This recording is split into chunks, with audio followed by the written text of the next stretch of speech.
ఈ కోవబన్లోకి హలాల్ ఎందుకు వచ్చిందని నాకు అర్థం కాలేదు చూస్తుంటే. నాకు ఫస్ట్ ఇది క్లారిటీ చెప్పండి. ఏం లేదండి, ఒక కుక్కని చంపాలంటే కుక్కని చంపితే కుక్కని ఎందుకు చంపావు అంటారు. అది పిచ్చి కుక్క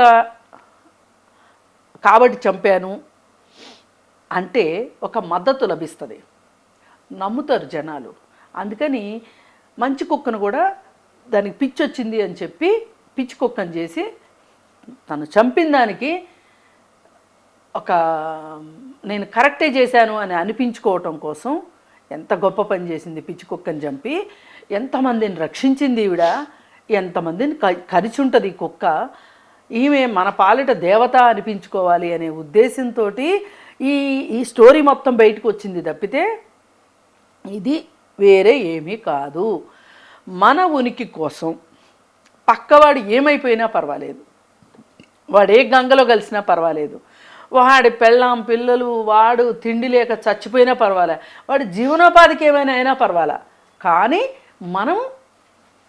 మనకేవో ఆశలు ఆకాంక్షలు ఉన్నాయి. ఆశయాలు కాదు ఇక్కడ, ఆశలు ఆకాంక్షలు.